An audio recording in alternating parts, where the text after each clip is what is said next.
வாசம் பண்ண ஆரம்பிக்கிறான். ஹல்லேலூயா.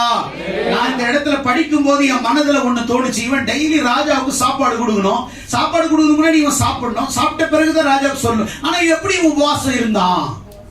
அந்த இடத்துல எப்படி உபவாசம் இருந்தான்னு எனக்கு ஒரு கேள்விக்குறியா இருக்குது. ஒருவேளை ராஜா கிட்ட பர்மிஷன் வாங்கினானா தெரியல நமக்கு. அப்படி இன்னும் அங்க பைபிள்ல அதனுடைய மீனிங் அங்க எங்கேயும் இல்ல. ஆனால் அவன் உபவாசித்தான் என்று இருக்கிறது, அவன் அழுதான் என்று இருக்கிறது, அவன் சில நாளாய் துக்கித்தான் என்று இருக்கிறது. வாசிங்கள். அவன் மன்றாடினான் என்று இருக்கிறது.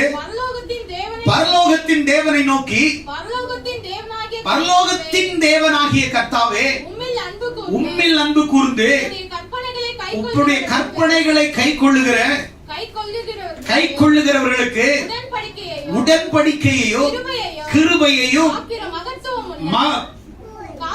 காக்கிற மகத்துவமும் பயங்கரமான